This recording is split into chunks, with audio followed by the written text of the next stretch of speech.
60 రోజుల్లో మీతో ఇంగ్లీష్ అద్భుతంగా మాట్లాడిస్తాం. వెంటనే కాల్ చేసి జాయిన్ అవ్వండి. హలో నమస్తే, వెల్కమ్ టు సుమన్ టీవీ. ప్రస్తుతం మనతో పాటు జీటీఏ ఫౌండర్ అండ్ చైర్మన్ అయిన విశ్వేశ్వరరెడ్డి గారు ఉన్నారు. వీరితో మనం కొన్ని విషయాన్ని ఈరోజు డిస్కస్ చేద్దాం. హలో అండి, నమస్తే. నమస్కారం. యా, సో ఇప్పుడు చూసినట్లయితే ట్రంప్ వచ్చినాక యూఎస్లో చాలా చేంజెస్ జరిగాయి.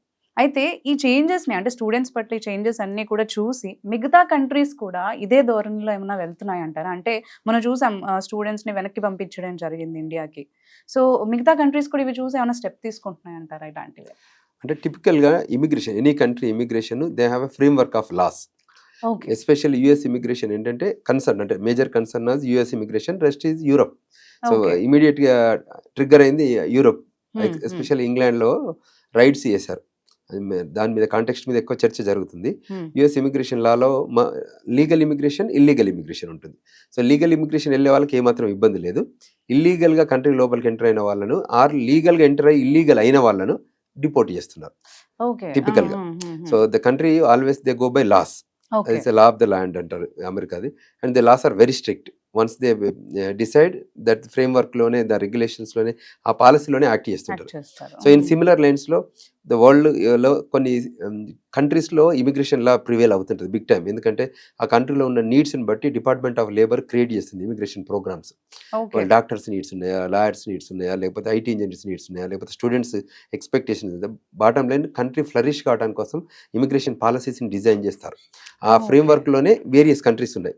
ఇప్పుడు కెనడా ఇమిగ్రేషన్ అనుకోండి, ఆస్ట్రేలియా ఇమిగ్రేషన్ అనుకోండి, న్యూజిలాండ్ ఇమిగ్రేషన్ అనుకోండి, తర్వాత యూరోప్లో ఉన్నటువంటి కరేబియన్ ఐలాండ్స్లో ఇమిగ్రేషన్ అనుకోండి, సౌత్ అమెరికా అనుకోండి, ఆఫ్రికన్ కంట్రీస్లో అనుకోండి, వేరియస్ ఇమిగ్రేషన్స్. ఇప్పుడు అమెరికాకి వచ్చేసరికి మన వాళ్ళు మేజర్గా వెళ్ళేది F1 స్టూడెంట్ వీసా మీద వెళ్తారు, తర్వాత H1B స్కిల్డ్ వర్కర్ మీద వెళ్తారు, తర్వాత B1 B2 విజిటర్కి వెళ్తుంటారు. అయ్యే కాకుండా కూడా చాలా టైప్స్ ఆఫ్ వీసాస్ ఉన్నాయి. ఆ ఈచ్ టైప్ కూడా ఉన్న ఒక ప్రోగ్రామ్ ఉంటుంది. ఆ ప్రోగ్రామ్ ఫ్రేమ్ వర్క్లోనే వాళ్ళు జాయిన్ అవుతుంటారు. దానికి డ్యూరేషన్ ఆఫ్ స్టే కూడా అందులోనే డిఫైన్ చేసినట్టే ఉంటుంది. తర్వాత అందులో ఏదైనా వయలేషన్స్ ఉంటే కూడా వాళ్ళు ఏ రకమైన యాక్ట్ చేయాలనేది కూడా ప్రిపేర్ అయి ఉంటుంది. సో ఇన్ దట్ మాడ్లోనే ఇప్పుడు ఈ డిపోర్టేషన్ జరుగుతుంది. అదేవిధంగా sending of back to the home country. So ఒక హోమ్ కంట్రీ నుంచి వచ్చి ఫారిన్ కంట్రీలో ఇల్లీగల్గా స్టే చేస్తున్న వాళ్ళకి ఆ కంట్రీకి బయలాటరల్ కాంట్రాక్ట్ ఏముంటుందంటే, మా కంట్రీలో వయలేషన్ చేస్తే మీ కంట్రీకి మేము డిపోర్ట్ చేస్తామని. So you have to welcome them because they are born in your country. So they are only aliens in our country and they are born in your country. So ఆ లైన్లోనే చేస్తారు. ఇప్పుడున్న current market ట్రెండ్స్లో ఏంటంటే this is digital age. So people trackability is easy today. ఒకప్పుడు అంత పెద్ద tracking చేయకపోయేవాళ్ళు, ఉండేవి కానీ తెలిసేది కాదనుకుంటా. కరెక్ట్, ట్రాకబిలిటీ అంటే హ్యూమన్ ట్రాఫిక్. ఇప్పుడు while we are talking this phone is listening to us because this is a smartphone. So and based on that only they are giving an information kada. So when we talk about the business, they provide the business links. When we talk about the immigration, they talks about immigration.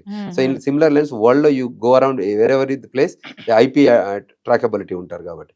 So ee particular countries immigration matters ela unnayante African కంట్రీస్లో ఈ మధ్య మన వాళ్ళంతా స్టూడెంట్స్కి వెళ్తున్నారు, business చేయడానికి వెళ్తున్నారు, తర్వాత ఎంప్లాయ్మెంట్కి వెళ్తున్నారు, తర్వాత మినరల్ ఎక్స్ప్లోరేషన్కి వెళ్తున్నారు, మైనింగ్లో వెళ్తున్నారు, డైమండ్ తర్వాత గోల్డ్ ఇవన్నీ మైనింగ్ ఎక్స్ప్లోరేషన్ బాగా చేస్తున్నారు, తర్వాత ప్రింటింగ్ ప్రెస్లో వెళ్తున్నారు, తర్వాత డ్రిల్లింగ్ అక్కడ వాటర్కి చేస్తున్నారు, తర్వాత రీసెంట్గా ఫార్మింగ్కి వెళ్తున్నారు. So these are the type. Africa is the big continent. So ఈ వేరియస్ కంట్రీస్లో వెళ్తున్నారు. ఇన్ సిమిలర్ లైన్స్ అమెరికాకి అయితే బిగ్గెస్ట్ స్టూడెంట్ ఫోర్స్ నా మనం చూస్తే వాళ్ళ Hyderabad consulate is the biggest US consulate in across the south Asia. So ఆ కంట్రీ ఇక్కడ ఎందుకు పెట్టిందంటే ఇక్కడ హెవీ పూల్ ఆఫ్ టాలెంట్ ఉంది కాబట్టి, ఈ పూల్ ఆఫ్ టాలెంట్ ఎక్స్ట్రాక్ట్ చేయాలి కాబట్టి ఈ గేట్ వే పెట్టిందంటే ఇక్కడ హైదరాబాద్ లో ఉన్న consulate. So that's the reason we have biggest consulate because the pool of stem science, technology, engineering, mathematics లో ఇక్కడ హెవీ టాలెంట్ ఉంది. ఇప్పుడు మనం మినరల్ కానీ ఇవన్నీ ఎక్స్ప్లోర్ ఎక్కడ డైమండ్స్ కానీ ఎట్లా పిక్ చేస్తామో this is another reason of picking up things అన్నట్టు. సో అందువల్ల హైదరాబాద్కి ఎక్కువ ఆపర్చునిటీస్ ఉన్నాయి. తెలుగు ప్రజలకు ఎక్కువ మంది వెళ్ళడానికి ఆస్కారమైంది. వాళ్ళ అమెరికా సంయుక్త రాష్ట్రాల్లో కానీ ఎక్కడైనా wherever there is STEM programs ఉన్న ఏరియాస్లో స్టెమ్ ఇమిగ్రేషన్ ప్రోగ్రామ్స్ ఉన్న దాంట్లో 90% బెనిఫిట్స్ ఇండియన్స్కి అవుతుంది. అయితే ఇది చూసే కదా ఇప్పుడు లైక్ నెక్స్ట్ వేరే కంట్రీస్ యూకే ఇవన్నీ కూడా ఇదే పాలసీలో వెళ్తున్నారు కదా. వాళ్ళు కూడా వాళ్ళ ఫిల్టర్స్ అంటే ముందు ఉన్నా కానీ యాక్షన్ తీసుకోకుండా ఇప్పుడే తీసుకుంటున్నారు. అది అంటే ట్రెండింగ్ అవుతుంది కదా, ఏదైనా టైమ్స్ ట్రెండ్స్ అంటారు కదా. ఇప్పుడు యూరోప్లో ఏంటంటే బాగా ఇన్స్టెబిలిటీ మొదలైంది. Post Hmm. పాండమిక్ రెసిషన్ వచ్చింది.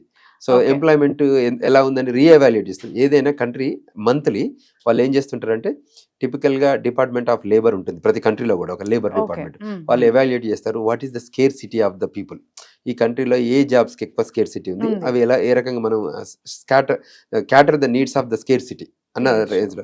So Hmm. ఇవాళ లండన్లో ఉందనుకోండి, వాళ్ళు అనాథరైజ్డ్ ఎవరైనా వర్క్ చేస్తారని తెలుసుకున్నారు అనుకోండి, ఆ డిపార్ట్మెంట్ ఏం చేస్తుంది వాళ్ళకి నోటీస్ ఇస్తుంది, ఇచ్చి కనెక్ట్ చేసుకొని వాళ్ళని రిమూవల్ ప్రొసీడింగ్స్ కంటిన్యూ చేస్తారు. సో అందులో భాగంగానే మొన్న ఏదో హోటల్లో పనిచేస్తున్న వాళ్ళని రైడ్ చేసి ఫ్రంట్ ఆఫీస్లో. So they never created a programme for front office employees. Hmm. మన వాళ్ళు అక్కడికి వెళ్ళి స్టూడెంట్స్ రూపకంగా ఇంకో రూపకంగా వెళ్ళి ఫ్రంట్ ఆఫీస్లో పనిచేస్తున్నారు ఏది హోటళ్ళలో. సో అది which they don't like it. Back office which is like chef అని ఇంకేదైనా కానీ వేరియస్ అంటే వంటలు చేసే దానిలో వెల్కమ్ చెప్తారు. బట్ వేరే front officer that is there jobs, they treat that is there jobs వల్ల అందువల్ల వాళ్ళు వెల్కమ్ చెప్పకుండా రైడ్ చేస్తున్నారు. వేరే ఈవెన్ హైదరాబాద్ అమెరికాలో కూడా అదే జరుగుతుంది. హైదరాబాద్ నుంచి మూవ్ అయిన వాళ్ళు చాలా మంది F1 స్టూడెంట్స్ ఫస్ట్ సెమిస్టర్ నుంచి వాళ్ళు అక్కడ అనాథరైజ్డ్ వర్క్ చేస్తున్నారు. ఓకే. ఈ స్టోర్స్లో, గ్యాస్ స్టేషన్లో, లిక్కర్ స్టోర్లలో ఇవన్నిట్లలో పనిచేస్తున్నారు which is not an authorised work. So అక్కడ వయలేట్ చేస్తే మళ్ళీ పోర్ట్ ఆఫ్ ఎంట్రీలో కంట్రీ బయటికి వెళ్ళి లోపలికి వస్తున్నప్పుడు సిబిపి ఆఫీసరు ఇన్వెస్టిగేట్ చేస్తాడు అన్నట్టు. మన ఫోన్లు తీసుకుంటారు, మన కంప్యూటర్ తీసుకుంటారు, బ్యాక్గ్రౌండ్ చెక్ చేస్తారు. సో యూనివర్సిటీ అట్లాంటాలో ఉంటే మనం వాషింగ్టన్ డీసీలో ఉంటే what is the reason to stay in that ఇది. తర్వాత మనీ బ్యాంక్ అకౌంట్లో ఓపెన్ చేస్తారు, వాళ్ళకి యాక్సెసిబిలిటీ ఉంటాయి. So they have an accessibility to the bank account, they can అవన్నీ చూస్తారేమో. చూసి based on that you are not suppose to earn while you are study. So that's the gap అన్నట్టు. అప్పుడు if they identified because you violated Immigration Nationality Act, so you need to be deported అని చెప్తారు. So అదే అందుకని అంటే పంపించిన వాళ్ళ పట్ల రకరకాల అపోహలు వచ్చాయి. ఏదో తను లొకాలిటీ బేస్ చేసుకొని ఓన్లీ లోకల్ పీపుల్కే సపోర్ట్ చేయాలనే ఉద్దేశంతో ఇండియన్స్ని పంపించేస్తున్నారు అనే దాని మీద వచ్చాయి. సో బేసిక్గా అయితే ఇల్లీగల్గా ఎవరైతే ఉంటున్నారో వాళ్ళ గురించి అని అంటుంటారు. Correct, that's a wrong perception. Trump is not against to Indians. Trump is totally against to the illegal workers. Okay. It's clear కదా ఇప్పుడు. Trump is not against to Indians or anyone from the world. He is totally against to illegal workers who are working in the country unauthorized. Okay. Because they are not paying taxes. They are getting paid by cash. Okay. So that they are not contributing anything to the economy of the country. So when nobody is that people who are getting the money in cash, they are not paying taxes, then they don't allow them to stay in the country. Simple. Protecting his country. అదే Interest, the country's tax interest. Typically economy interest లో భాగంగా వీళ్ళందరినీ deport చేస్తున్నారు. So అంత violations ఏదైనా ఉన్నా, criminal వాళ్ళ దగ్గర ఏదైనా ఉన్న బ్యాక్గ్రౌండ్ లో ఇంకా వేరియస్ రీజన్స్ లో ఏదైనా ఉన్నా కూడా వాళ్ళని డిపోర్ట్ చేస్తున్నారు. ఇలా ఫిల్టర్ చేసినప్పుడు ఆ వయలేషన్స్ ఏమైనా ఉన్నా కానీ వాళ్ళకి వస్తాయి అన్నమాట. ఇప్పుడు ట్రాఫిక్ వెళ్తుంటుంది, స్పీడ్లో వెళ్తారు అనుకోకుండా పట్టుకున్నారు అనుకోండి, అప్పుడు టోటల్ ఇన్ఫర్మేషన్ వస్తాయి కదా. అప్పుడప్పుడు ఇక్కడ మనకు టికెట్ వేస్తే ఎన్ని టోటల్ టికెట్లు వచ్చినాయో తెలుస్తాయి కదా, అట్లా కాప్ ఆపితే. సో ఇన్ సిమిలర్ లైన్స్ అక్కడ పోర్ట్ ఆఫ్ ఎంట్రీలో ఆపితే అసలు ఎకనామిక్ ప్రాబ్లం ఉందా, ఫైనాన్స్ లో ఏదైనా ఇష్యూ ఉందా, తర్వాత ఇమిగ్రేషన్ ఇష్యూ ఉందా, ఏదైనా క్రిమినల్ బ్యాక్గ్రౌండ్ ఉందా, అన్ని తెలిసిపోతుంది వాళ్ళకి. సో దాన్ని బేస్డ్ మీద they are deporting. Okay, exactly. Thank you so much. Thank you very much.